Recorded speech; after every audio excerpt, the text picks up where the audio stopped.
భగవద్గీత మహాభారత ఇతిహాసములోని భీష్మ పర్వము 25వ అధ్యాయము మొదలు 42వ అధ్యాయము వరకు 18 అధ్యాయములు భగవద్గీతగా ప్రసిద్ధము.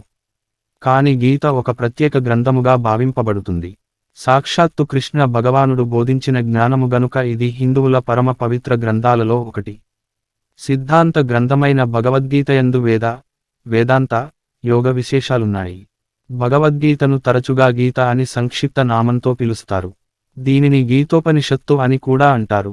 భగవద్గీతలో భగవంతుని తత్వము, ఆత్మతత్వము, జీవన గమ్యము, గమ్యసాధన యోగములు బోధింపబడినవి.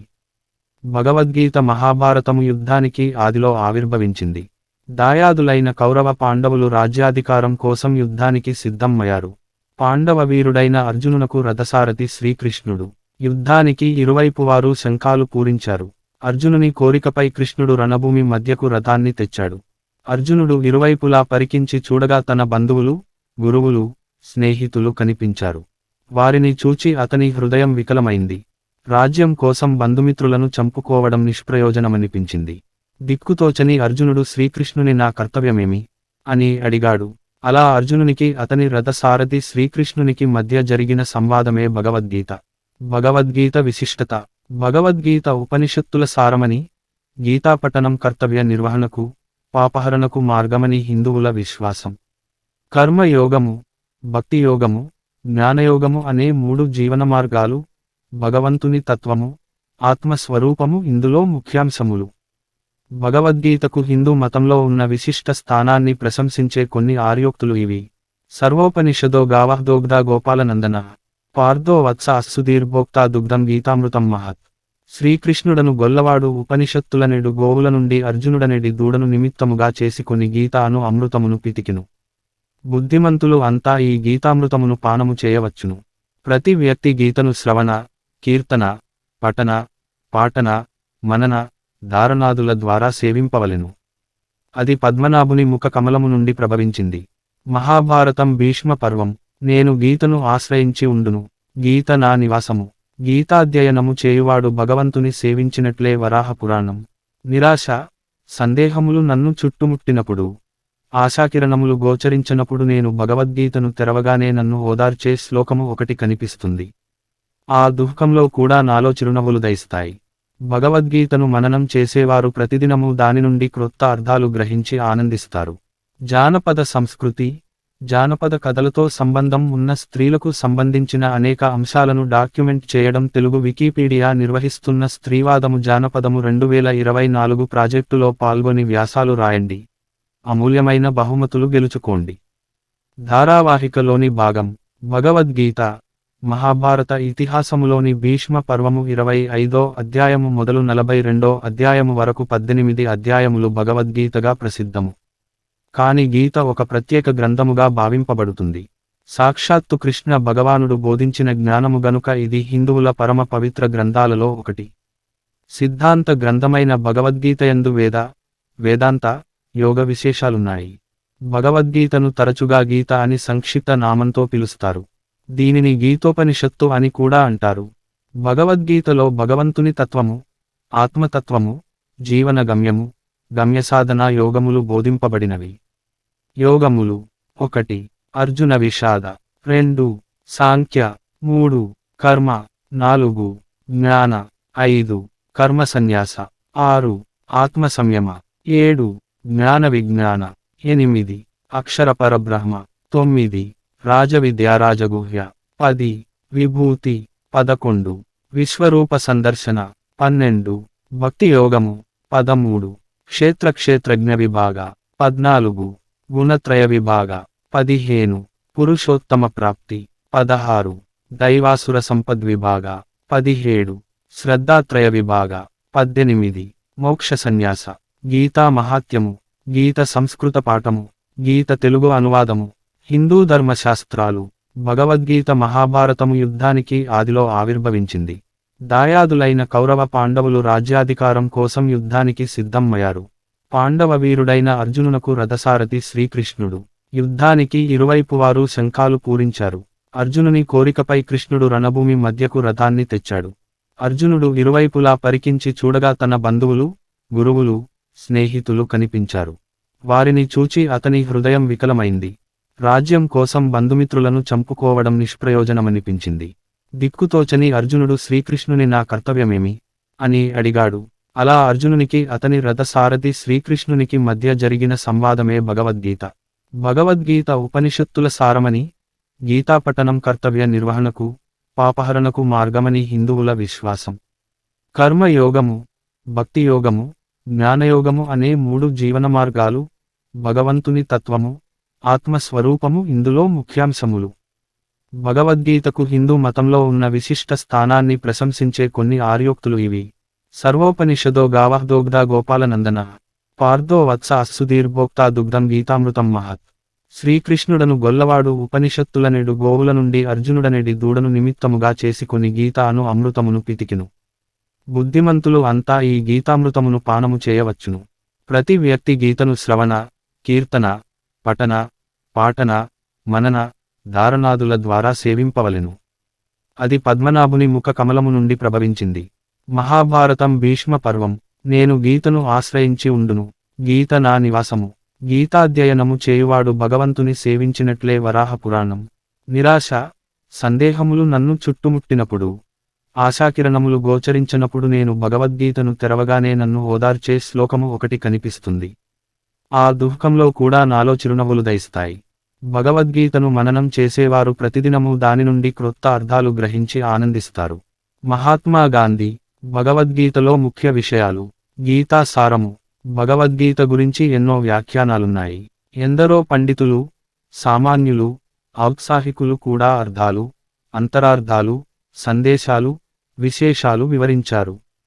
కనుక భగవద్గీత సారం అన్న విషయం ఇది వ్రాసేవారికి అర్థమైనంత, తోచినంత అని గ్రహించాలి.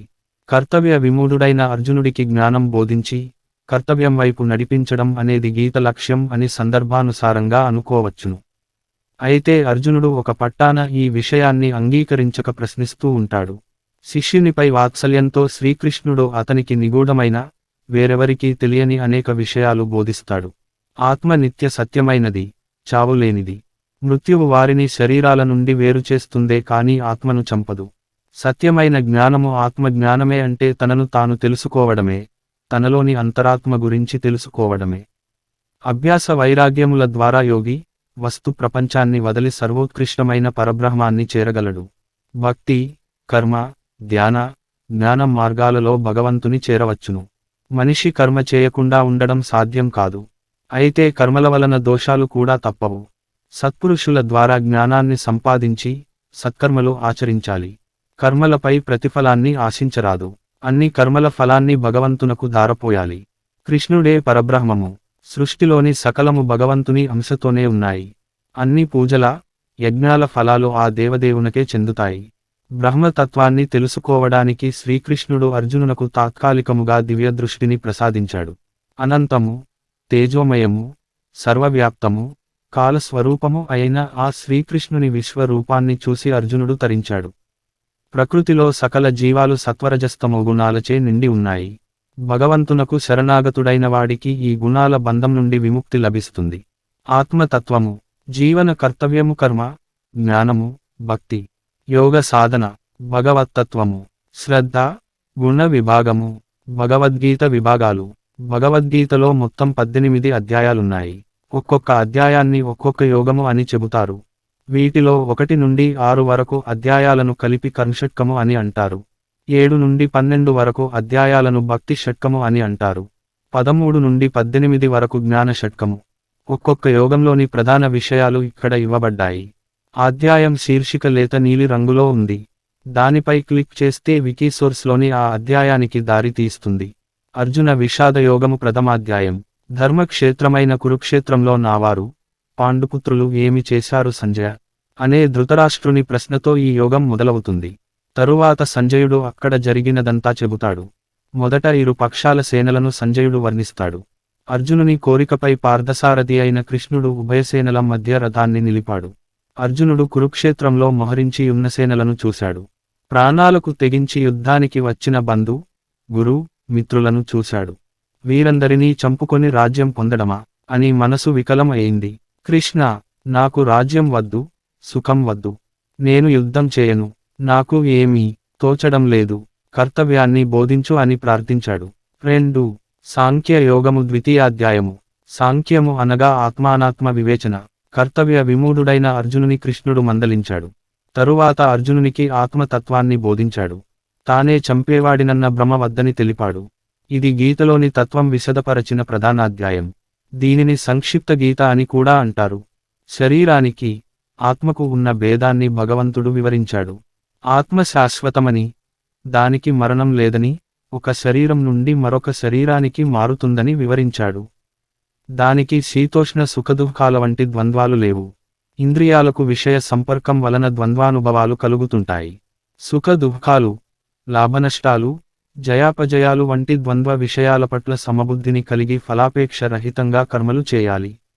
సుఖము పట్ల అనురాగము, దుఃఖము పట్ల ఉద్విగ్నము లేకుండా కర్మలు చేసేవాడు ఇంద్రియాలను వశంలో ఉంచుకునేవాడు, అహంకార మమకారాములు వీడినవాడు, బుద్ధిని ఆత్మయందే లగ్నము చేసినవాడు స్థితప్రజ్ఞుడు. సాంఖ్యయోగం శరీరము అశాశ్వతము, దానిని తెలుసుకున్న శరీరి ఆత్మ శాశ్వతము. ఈ విషయానికి ప్రాధాన్యమిచ్చి కర్తవ్య పాలన చేయాలి. ఈ రెండిటిలో ఏ ఉపాయాన్ని గురించి క్షుణ్ణంగా తెలుసుకున్నా చింతలు, శోకాలు తొలగిపోవును. 3. కర్మయోగము తృతయాధ్యాయము. కర్మలన్నింటినీ ఆవరించుకొని కొంత దోషం ఉంటుంది. అలాగని కర్మలు చేయకుండా జీవనం సాధ్యం కాదు. కర్మల వలన సంభవించిన బంధమే జీవుడిని జనన మరణ చక్రబంధంలో కట్టివేస్తుంది. అయితే అహంభావాన్ని, ఫలవాంఛను వీడి కర్మలను ఆచరిస్తే కర్మ బంధాల నుండి విముక్తులు కావచ్చును. అందువలన యుక్తమైన కర్మలు చేస్తూనే ఉండాలి. వాటి ఫలితాన్ని గురించి ఆశించరాదు. అలాగని కర్మలు చేయడం మానరాదు. ఫలితం ప్రియమైనా అప్రియమైనా గాని దానిని సమబుద్ధితో స్వీకరించాలి. కర్మల పట్ల సంగము, ఆసక్తి, వ్యామోహం పెంచుకోకూడదు. కార్యం సిద్ధించినా సిద్ధింపకున్నా గాని సమభావం కలిగి ఉండాలి. ఫలాపేక్ష లేకుండా చేసేదే నిష్కామకర్మ.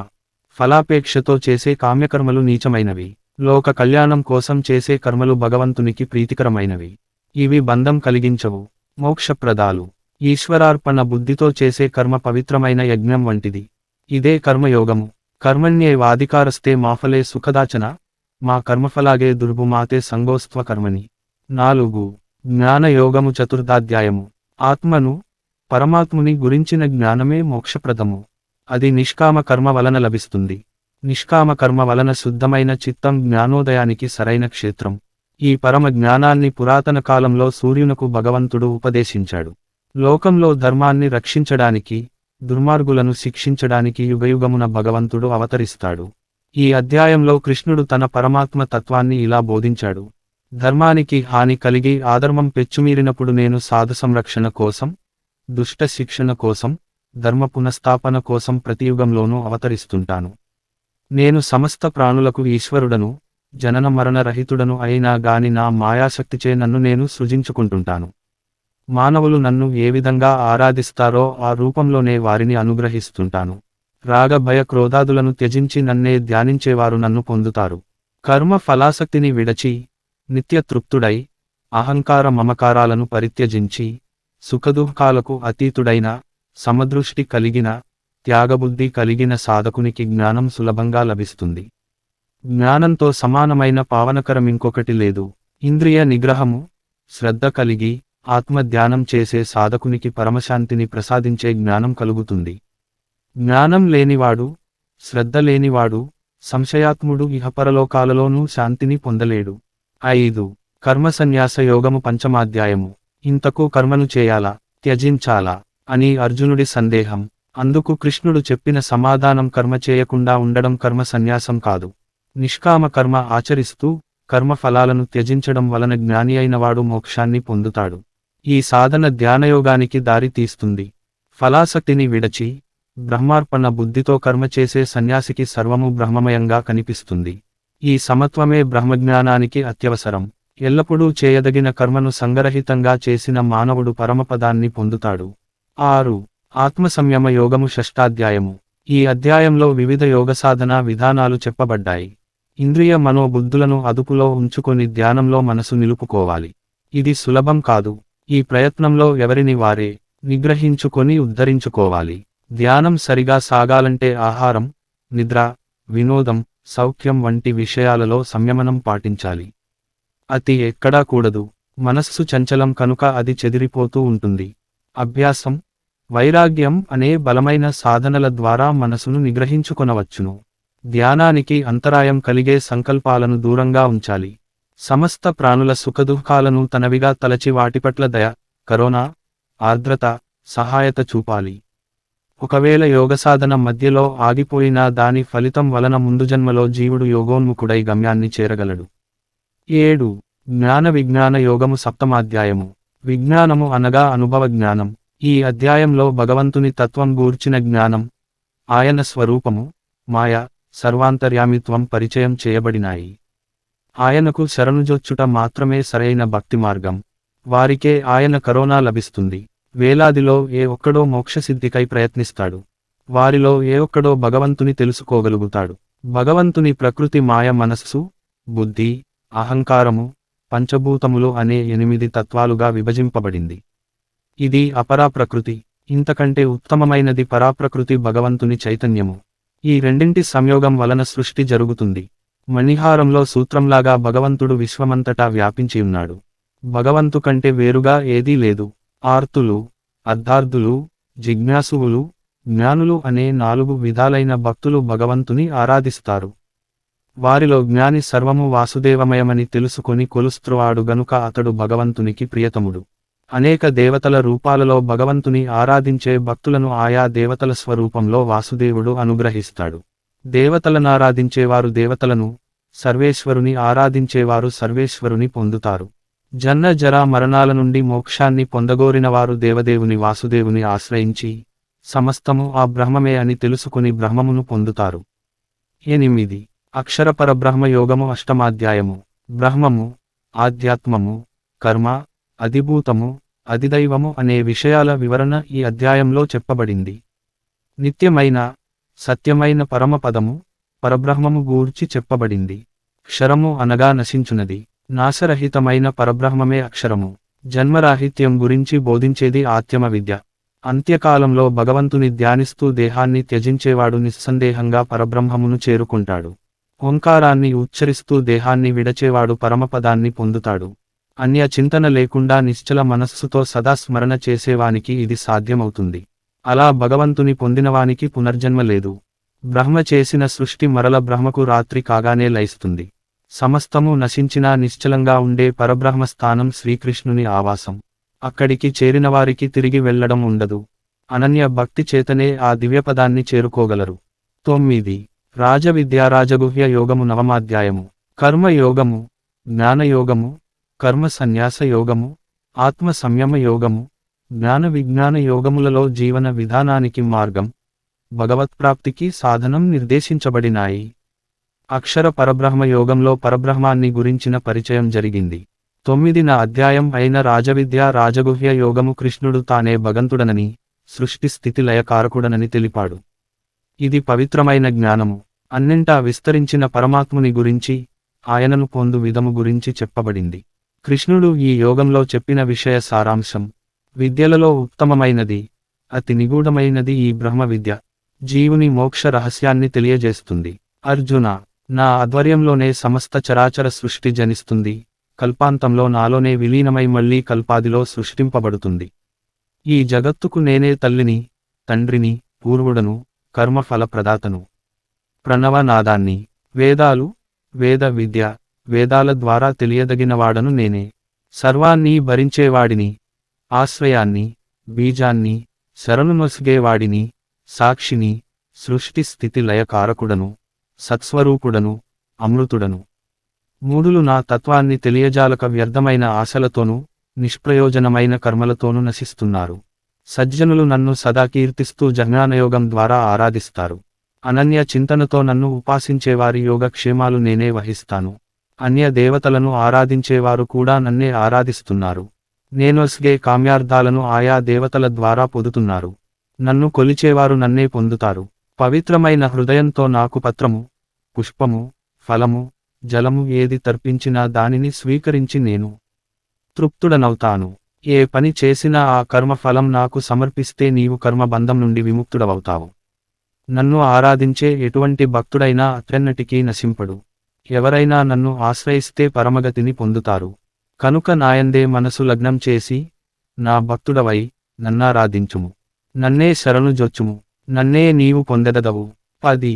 విభూతి యోగము దశమాధ్యాయము. ఇంతకు ముందు యోగాలలో ముందుగా భగవంతుని పొందడానికి అవసరమైన సాధన చెప్పబడింది. తరువాత అక్షరమైన పరబ్రహ్మమంటే ఏమిటో, ఎవరో, ఆ పరబ్రహ్మను పొందడానికి ఏమి చేయాలో కృష్ణుడు చెప్పాడు. ఇక ఈ అధ్యాయంలో ఆ పరబ్రహ్మము ఏ ఏ రూపములలో గోచరిస్తుందో తెలిపాడు. సకల చరాచరములలో, లోకములలో, యుగములలో వ్యాపించియున్న తన అనంతమైన విభూతులలో కొద్ది విభూతులను భగవానుడు అర్జునునకు తెలియజెప్పెను. నేను సమస్త మానవుల హృదయాలలో ఆసీనుడనైయున్నాను. సమస్తమునకు ఆది, మధ్య, అంతము నేనే అనగా దైవమునకు ఆది అంతము నామము రూపము లేవు. ఆదిత్యులలో విష్ణువును, తేజోమయమైన వానిలో సూర్యుడను, గోవులలో కామధేనువును, దైత్యులలో ప్రహ్లాదుడను, ఆయుధదారులలో రాముడను, నదులలో గంగా, స్త్రీలలో కీర్తి, మేధ, క్షమ, పాండవులలో అర్జునుడను, మునులలో వ్యాసుడను, వృష్ణులలో వాసుదేవుడను, విజయులలో జిగీషను, మోసగాళ్లలో ద్యూతాన్ని, జలచరాలలో మొసలిని, జలరాశులలో సముద్రాన్ని, వేయేల ఐశ్వర్యమయము, కాంతిమయము, శక్తిమయము అయినవన్నీయు నా తేజస్సులో ఒక అంశ నుండి కలిగినవి. సప్తర్షులు, సనకసనందనాదులు, మనువులు నా మానసము నుండే ఉద్భవించారు. జ్ఞానులు నా దివ్య విభూతులను తెలిసికొన్నవారై, నాయందే మగ్నులై, పరస్పరం నా గురించి ఒకరికొకరు బోధించుకుంటూ ఆనందిస్తుంటారు అని తన విభూతుల గురించి తానే ఇలా చెప్పాడు భగవంతుడైన వాసుదేవుడు. ఓ కౌంతేయ, నీళ్లలో రసమును నేను, చంద్రసూర్యులలో కాంతి నేను, వేదములలో ప్రణవమును నేను, ఆకాశమున శబ్దమును నేను, మానవులలో పౌరుషము నేను, నేలలో తావి నేను, సూర్యునిలో తేజస్సును నేను, భూతములలో జీవమే నేను, తాపసులలో తపస్సును నేను, భూతములన్నింటికి బీజమును నేను, బుద్ధివంతులలో బుద్ధిని నేను, తేజస్సులలో తేజస్సును నేను, బలవంతులలో కామరాగములు లేని బలమే నేను, ధర్మవిరుద్ధము కాని కామమే నేను, సాత్విక రాజసిక తామస భావములన్నీయు నావల్లనే కలిగెడివి. వాటిలో నేను లేను, కాని అవి నాయందు ఉన్నాయి. విభూతి శ్లోకములకు ముఖ్యార్థము చెప్పుచో పరిణామవాదములోకి దిగును. ఏలనగా భగవంతుడే రసము, కాంతి మొదలగు రూపములు తాల్చెనని చెప్పవలసి వచ్చును. దారమును పూసలును ఒకటి కావు. ఈ విషయానంతరమునందే విభూతి శ్లోకములున్నవి. పరమాత్మ వలననే సాక్షాత్తు భూతోత్పత్తి యగునని భ్రమను నివారించుటకు 4వ పాదమున వానిలో నేను లేనుగాని అవి నాలో ఉన్నవి అని ముగింపబడెను. క్రతువు, యజ్ఞము, స్వధ, ఔషధము, నేయి, నిప్పు, హోమము నేనే. నేనే జగతికి తండ్రిని, తల్లిని, తాతను తెలియదగిన వాడను నేనే. పవిత్రమగు ఓంకారము రుక్కుసామము యజస్సు, గతి, భర్త, ప్రభువు, సాక్షి, నివాసము, శరణము, నెచ్చెలి, ప్రభవము, ప్రళయము, ఆధారము, నిదానము నేనే. ఓ అర్జున, నేనే వేడిమిని కలుగజేయునది, నేనే వర్షించున్నది, నేనే నీరు లాగుకొనున్నది, అమృతము మృత్యువు, సత్తు అసత్తు నేనే. ప్రకృతియే కార్యము చేయును, కాని ఆ ప్రకృతి ఆత్మాధీనము, కావున ప్రకృతి కార్యము ఆత్మకారోపించబడెను. జగత్తు యందు ఏది దొడ్డదో ఆయా వస్తువులనే ఈశ్వర రూపముగా చింతించమని ఉపదేశించెను. భగవానుని దివ్యగుణ వైభవాల గురించి తేజోరూపమును చూపమని ప్రార్థించెను. సామాన్య చక్షువులతో ఆ రూపం చూడడం దుర్లభం గనుక కృష్ణుడు అర్జుననకు దివ్యదృష్టిని ప్రసాదించెను. అప్పుడు అర్జునుడు అసంఖ్యాక ముఖములు, నేత్రములు, అద్భుతాయుధములు ధరించి అనంతముగా విస్తరించిన దేవదేవుని విశ్వరూపమును దర్శించెను. అది దివ్యమాలాంబర ధరము, దివ్య గంధానులేపనము. ఆ మహాకాల స్వరూపమును అంతకు ముందెవ్వరును చూడలేదు. అర్జునుడు పులకించి ఆ అనంతరూపుని ఇలా ప్రస్తుతించాడు. దేవదేవ, జగత్పతే, అనంతరూప, సూర్యునివలె ప్రజ్వలించుచున్న నీ అనంత రూపము చూడ నాకు శక్యముగాకున్నది. నీవు దేవదేవుడవు, సనాతనుడవు, అనంత శక్తి సంపన్నుడవు. నీయందు బ్రహ్మాది సమస్త దేవతలు కనిపించుచున్నారు. దేవతు, మహర్షులు, పితరులు నిన్ను స్తుతిస్తున్నారు. ప్రభో, నీకు అనేక నమస్కారములు, మరల నమస్కారములు. ప్రసన్నుడవు కమ్ము అని ప్రార్థించాడు. అర్జునుని కరుణించి భగవానుడు తన రూపాన్ని ఉపసంహరించి ఆ అద్భుత రూపాన్ని దర్శించడం తపస్సు వలన కాని, వేదాధ్యయనం వలన గాని అలవి కాదని చెప్పాడు. అనన్యమైన భక్తి వలన మాత్రమే ఆ దివ్యరూపాన్ని తెలుసుకోవడం సాధ్యమని తెలిపాడు. 11. విశ్వరూప సందర్శన యోగము. ఏకాదశాధ్యాయము. 12. భక్తి యోగము. 12వ పరమాత్ముని సగుణ, నిర్గుణ రూపములలో దేనిని ఆరాధింపవలెనని అర్జునుడు ప్రశ్నించెను. రెండును భగవానుని చేరు మార్గములే అయినను సగుణ సాకార ఉపాసనయే భక్తులకు అనువైన మార్గమని సెలవిచ్చును. ఆపై భగవంతుడు జ్ఞాని అయిన తన భక్తుల లక్షణములను వివరించెను. భగవంతుని ఎడల అత్యంత ప్రేమ కలిగి ఉండడం భక్తి అనబడుతుంది. ఉత్తమ భక్తుడు ఇంద్రియ నిగ్రహము, సమభావము, సర్వభూత హితాభిలాష కలిగి ఉండాలి. ఏ ప్రాణిని ద్వేషింపక అన్ని జీవుల పట్ల మైత్రి, కరుణ కలిగి ఉండాలి. అహంకార మమకారాలను విడిచిపెట్టాలి. ఓర్పు, సంతుష్టి, నిశ్చల చిత్తము కలిగి ఉండాలి. శుచి, శ్రద్ధ, కార్యదక్షత కలిగి ఉండాలి. మనోబుద్ధులను భగవంతునికి అర్పించాలి. 13. క్షేత్రజ్ఞ విభాగ యోగము త్రయోదశాధ్యాయము. మానవుల శరీరము క్షేత్రము. ఆ క్షేత్రమును గూర్చి తెలిసినవాడు క్షేత్రజ్ఞుడు. అన్ని క్షేత్రములలోనూ అంతర్యామిగానున్న క్షేత్రజ్ఞుడు పరమాత్ముడే అని అట్టి పరమాత్ముని స్వరూపమును కృష్ణ పరమాత్ముడు తెలియజెప్పెను. క్షేత్రమంటే 5 కర్మేంద్రియాలు, 5 జ్ఞానేంద్రియాలు, మనస్సు, బుద్ధి, అహంకారములతో కూడుకుని ఉన్న శరీరము. క్షేత్రజ్ఞుడంటే క్షేత్రంలో ఉండే జీవుడు. అన్ని క్షేత్రాలలో ఉండే క్షేత్రజ్ఞుడను నేనే అని, ఈ క్షేత్రజ్ఞుల మధ్యనున్న యథార్థ సంబంధం తెలిసికోవడం జ్ఞానమని కృష్ణుడు ఉపదేశించాడు. అలాంటి జ్ఞానం కలిగిన జ్ఞాని లక్షణాలు తనను తాను పొగడుకొనకపోవడం, గర్వం లేకపోవడం, అహింసాచరణ, రుజుత్వము, గురుసేవా తత్పరత, శుచిత్వము, స్థిర బుద్ధి, ఆత్మ నిగ్రహం, ఇంద్రియ విషయాలపై వైరాగ్యం కలిగి ఉండటం, ఇష్టానిష్టాల పట్ల సమభావం కలిగి ఉండడం, ఏకాంత ప్రియత్వం, తత్వజ్ఞానం ధ్యేయాన్ని గ్రహించడం, భగవంతునియందు అనన్యమైన భక్తి కలిగి ఉండడం వంటివి. ఇలాంటి జ్ఞానం లేని అజ్ఞాని తన ఆత్మతత్వాన్ని తెలిసికొనలేక క్షేత్రమే తాను అని భ్రమించి సంసార బంధాలకు లోనవుతాడు. అనేక జన్మలనెత్తుతాడు. యథార్థంగా శరీరానికి భిన్నంగా, సాక్షీభూతంగా, ప్రభువుగా, భరించువానిగా భగవానుడున్నాడు. 14. గుణత్రయ విభాగ యోగము చతుర్థశాధ్యాయము.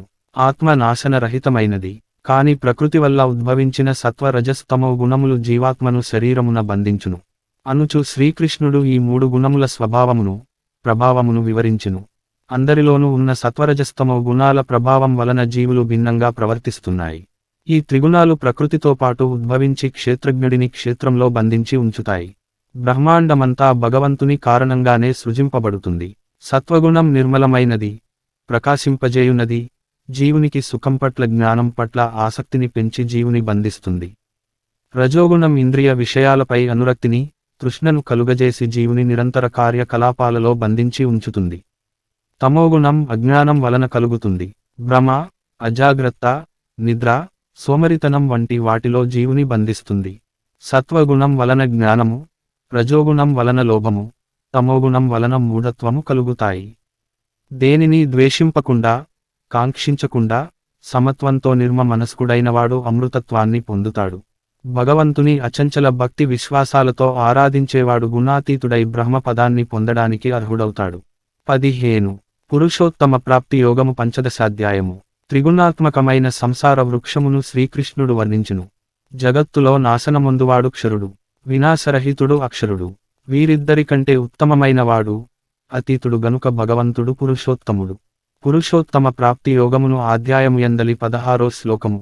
శ్లోద్వావిమౌ పురుషౌ లోకే క్షరశ్చాక్షర ఏవచ క్షరస్సర్వాణి భూతాని కూటస్థోక్షర ఉచ్యతే. ఇక్కడ క్షరుడు అనగా త్రిగుణాల సృష్టి అయిన నాశనముందు స్థూల, సూక్ష్మ, కారణ శరీరాలు, అక్షరుడు అనగా క్షేత్రజ్ఞుడు, పురుషోత్తముడు అనగా పరమాత్మ.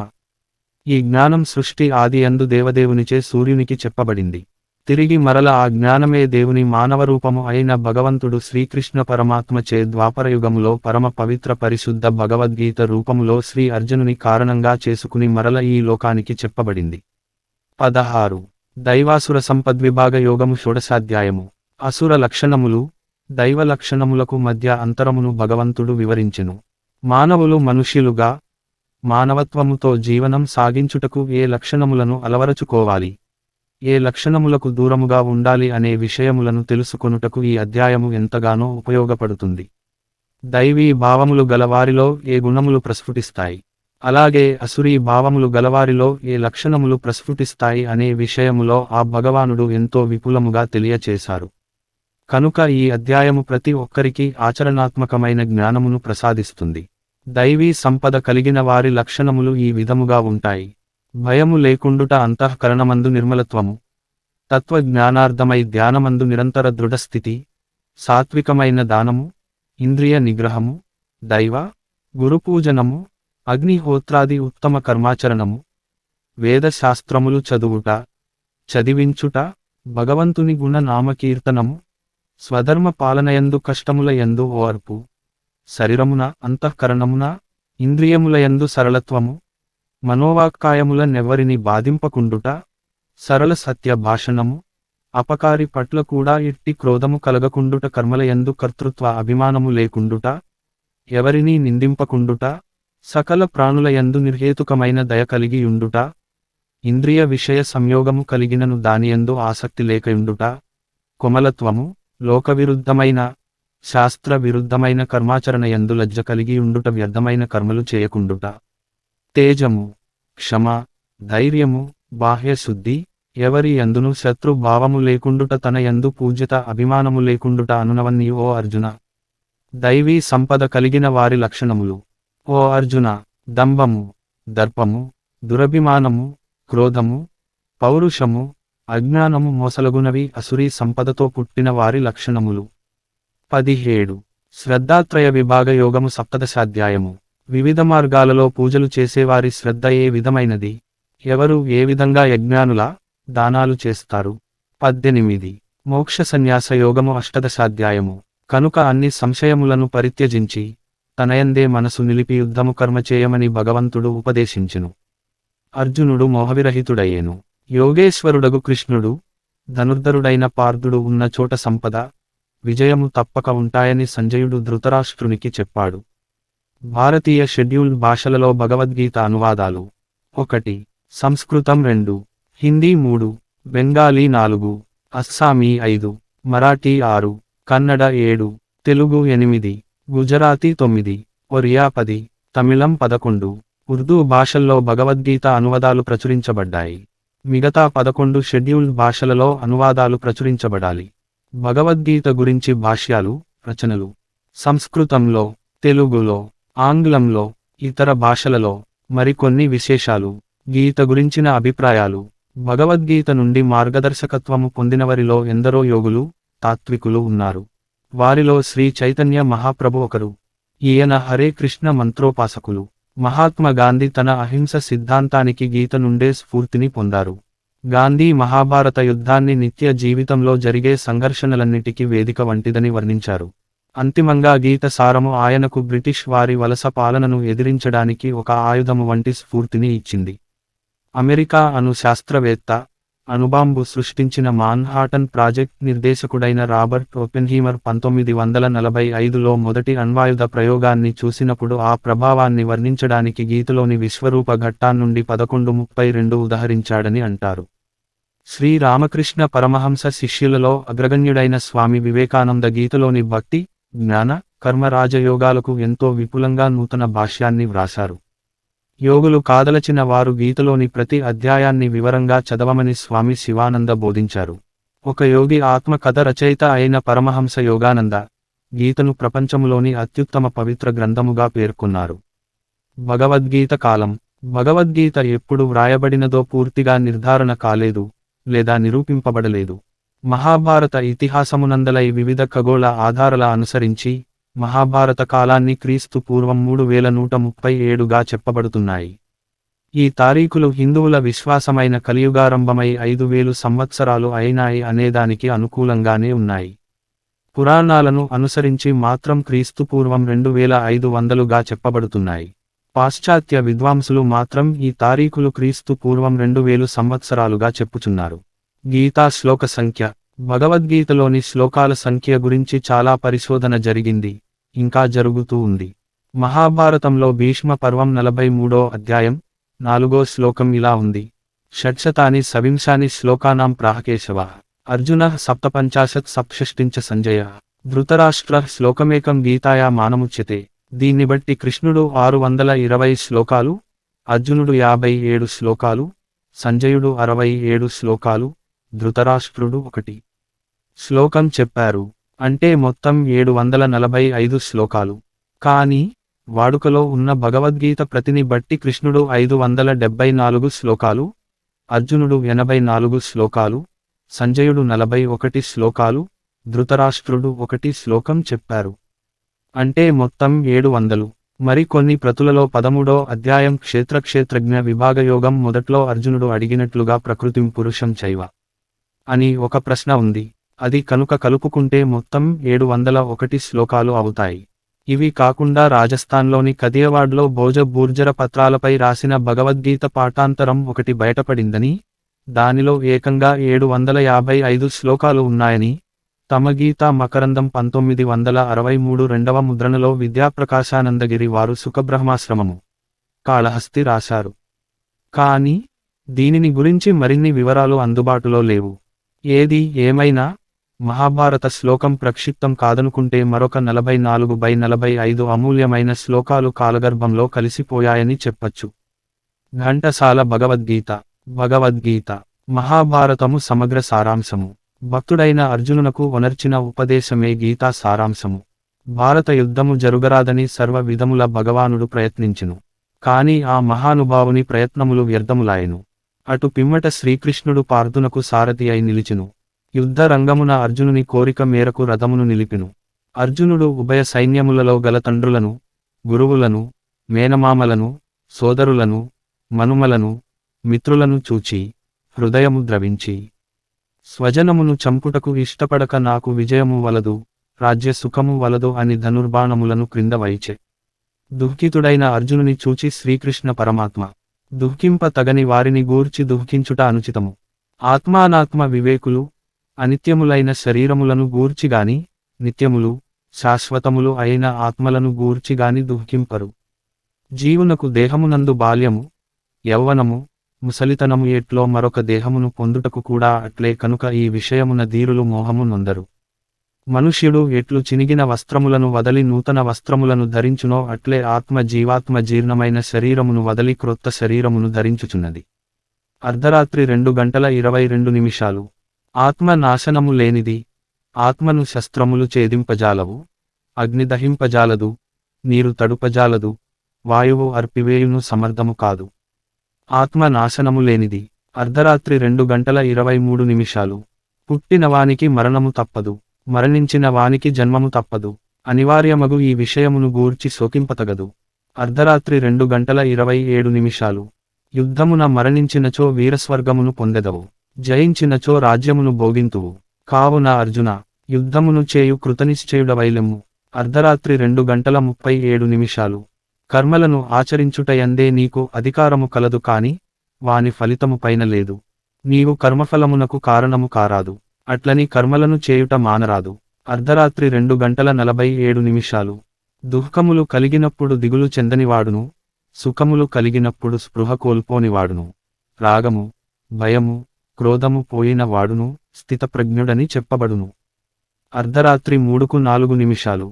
విషయవాంఛలను గూర్చి సదా మననము చేయువానికి వాని యందను రాగమధికమై అది కామముగా మారి చివరకు క్రోధమగును.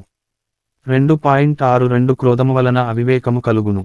దీనివలన జ్ఞాపకశక్తి నశించి దాని ఫలితముగా మనుజుడు బుద్ధిని కోల్పోయి చివరకు అధోగతి చెందును. 2.63 ఆత్మజ్ఞానపూర్వక కర్మానుష్ఠారము, బ్రహ్మప్రాప్తి సాధనము కలిగిన జీవుడు సంసారమున బడక సుఖైక స్వరూపమైన ఆత్మప్రాప్తిని చెందగలడు. అర్జున, ఈ లోకములో ఆత్మానాత్మ వివేకముగల సన్యాసుకలు జ్ఞానయోగము చేతను, చిత్తశుద్ధిగల యోగీశ్వరులకు కర్మయోగము చేతను ముక్తి కలుగుచున్నదని సృష్టి ఆదియందు నాచే చెప్పబడియున్నది. అన్నము వలన జంతుజాలము పుట్టును, వర్షము వలన అన్నము సమకూరును, యజ్ఞము వలన వర్షము కలుగును, ఆ యజ్ఞము కర్మ వలననే సంభవమగును. పార్థ, నాచే నడుపబడు ఈ లోకము అను చక్రమును బట్టి ఎవడు అనుసరింపడో వాడు ఇంద్రియలోలుడై పాపజీవనుడగుచున్నాడు. అట్టివాడు వ్యర్థుడు, జ్ఞాని కానివాడు సదా కర్మల నాచరించుచునే ఉండవలెను. ఉత్తములైన వారు దేని నాచరింతురో దానినే ఇతరులను ఆచరింతురు. ఉత్తములు వేనిని ప్రమాణముగా అంగీకరింతురో లోకమంతయు దానినే అనుసరించును. అర్జున, నీ వనర్చు సమస్త కర్మలను నా యందు సమర్పించి జ్ఞానముచే నిష్కాముడవై అహంకారము లేనివాడవై సంతాపమును వదలి యుద్ధము చేయుము. చక్కగా అనుష్ఠింపబడిన పరధర్మము కన్నా గుణము లేనిదైనను స్వధర్మమే మేలు. అట్టి ధర్మాచరణమున మరణము సంభవించినను మేలే. పరధర్మము భయంకరమైనది, ఆచరణకు అనుచితమైనది. పొగచేత అగ్ని, మురికిచేత అద్దము, మావిచేత శిశువు ఎట్లు కప్పబడునో అట్లు కామముచేత జ్ఞానము కప్పబడి ఉన్నది. ఏ కాలమున ధర్మమునకు హాని కలుగునో అధర్మము వృద్ధినొందునో ఆయా సమయములయందు శిష్టరక్షణ, దుష్టశిక్షణ, ధర్మ సంరక్షణముల కొరకు ప్రతియుగమున అవతారము దాల్చుచున్నాను. అనురాగము, భయము, క్రోధము వదలి నా యందు మనస్సు లగ్నము చేసి ఆశ్రయించిన సత్పురుషులు జ్ఞానయోగము చేత పరిశుద్ధులై నా సాన్నిధ్యమును పొందిరి. 4:10 ఎవరెవరు ఏ ఏ విధముగా నన్ను తెలియకోరుచున్నారో వారిని ఆయా విధములుగా నేను అనుగ్రహించుచున్నాను కాని ఏ ఒక్కని యందు అనురాగము కాని ద్వేషము గాని లేవు. 4:11 ఎవని కర్మాచరణములు కామ సంకల్పములు కావో ఎవని కర్మలు జ్ఞానమను నిప్పుచే కాల్పబడినవో అట్టివానిని పండితులని విద్వాంసులని పలుకుదురు. 4:19 యజ్ఞపాత్రము బ్రహ్మము, హోమద్రవ్యము బ్రహ్మము, అగ్ని బ్రహ్మము, హోమము చేయువాడు బ్రహ్మము, బ్రహ్మకర్మ సమాధి చేత పొందనగు ఫలము గూడ బ్రహ్మమనియే తలంచవలయును. 4:24 శ్రద్ధ, ఇంద్రియ నిగ్రహము గలవాడు జ్ఞానమును పొందుటకు సమర్థుడగును. అట్టి జ్ఞాని ఉత్కృష్టమైన మోక్షమును పొందును. 4:39 కర్మ, సన్యాసములు రెండును మోక్షసోపాన సాధనములు. అందు కర్మ పరిత్యాగము కన్నా కర్మానుష్ఠానమే శ్రేష్టమైనది. 5:2 ఎవడు ఫలాపేక్ష కాంక్షింపక బ్రహ్మార్పణముగా కర్మలనాచరించునో అతడు తామరాకుకు నీటి బిందువులు అంటని రీతిగా పాపమున చిక్కుబడడు. 5:10 ఎవని అజ్ఞానము జ్ఞానము చేత నశింపబడునో అతనికి జ్ఞానము సూర్యునివలె ప్రకాశించి పరమార్థతత్వమును జూపును. 5:16 విద్యా వినయ సంపన్నుడగు బ్రాహ్మణుని యందును సునక మాంసము వండుకుని తినువాని యందును పండితులు సమదృష్టి కలిగి ఉందురు. 5:18 దేహత్యాగమునకు ముందు ఎవడు కామక్రోధాది అరిషడ్వర్గములను జయించునో అట్టివాడు యోగి అనబడును. 5:23 ఎవడు ఇంద్రియములను జయించి దృష్టిని భ్రూమధ్యమున నిలిపి ప్రాణాపాన వాయువులను స్తంభింపజేసి మనస్సును బుద్ధిని స్వాధీనమునర్చుకుని మోక్షాసక్తుడై ఉండునో అట్టివాడే ముక్తుడనబడును. 5:28 సకల యజ్ఞ తపః ఫలములను పొందువానిగను సకల ప్రపంచ నియామకునిగను నన్ను గ్రహించిన మహనీయుడు మోక్షమును పొందుచున్నాడు. 5:29 అర్జున సన్యాసమని దేనినందురో దానినే కర్మయోగమనియు అంటారు. అట్టి ఎడ సంకల్పత్యాగమునర్పనివాడు యోగి కాజాలడు. 6:2 యుక్తాహార విహారాదులు కర్మాచరణము గలవానికి ఆత్మసంయమ యోగము లభ్యము. 6:17 గాలిలేని చోట పెట్టిన దీపము నిశ్చలముగా ప్రకాశించులాగుననే మనోనిగ్రహము కలిగి ఆత్మయోగమభ్యసించిన వాని చిత్తము నిశ్చలముగా నుండును. 6:19 సకల భూతములయందు సమదృష్టి కలిగినవాడు అన్ని భూతములు తనయందును తనను అన్ని భూతములయందును చూచుచుండును. 6:29 అర్జున ఎట్టివానికైనను మనస్సును నిశ్చలముగా నిల్చుట దుస్సాధ్యమే. అయినను దానిని అభ్యాస వైరాగ్యముల చేత నిరోధింపవచ్చును. 6:35 అర్జున పరిపూర్ణమైన విశ్వాసముతో నన్నాశ్రయించి వినయముతో ఎవరు సేవించి భజింతురో వారు సమస్త యోగులలో ఉత్తములు. 6:47 వేల కొలది జనులలో ఏ ఒక్కడో జ్ఞానసిద్ధి కొరకు ప్రయత్నించును. అట్లు ప్రయత్నించిన వారిలో ఒకానొకడు మాత్రమే నన్ను యథార్థముగా తెలుసుకోనగలుగుచున్నాడు.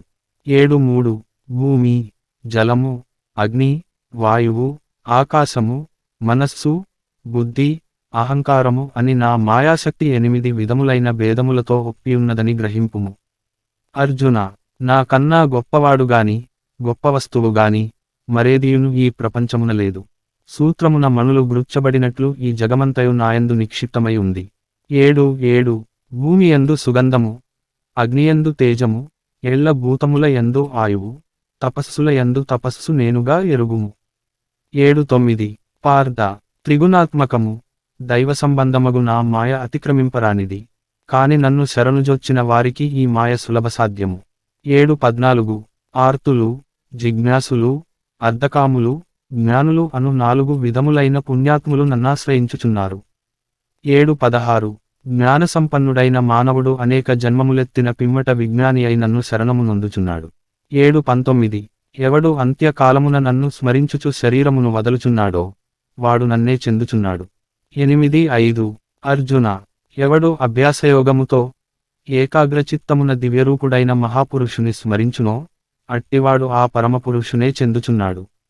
ఆ మహాపురుషుడే సర్వజ్ఞుడు, పురాణపురుషుడు, ప్రపంచమునకు శిక్షకుడు, అణువు కన్నా అణువు, అనూహ్యమైన రూపము కలవాడు, సూర్యకాంతి తేజోమయుడు, అజ్ఞానాంధకారమున కన్నా ఇతరుడు. 8 ఇంద్రియగోచరము కాని పరబ్రహ్మ పదము శాశ్వతమైనది. పునర్జన్మ రహితమైన ఆ ఉత్తమ పదమే పరమపదము. 8:21 జగత్తునందు శుక్ల కృష్ణములనెడి రెండు మార్గములు నిత్యములుగా నున్నవి.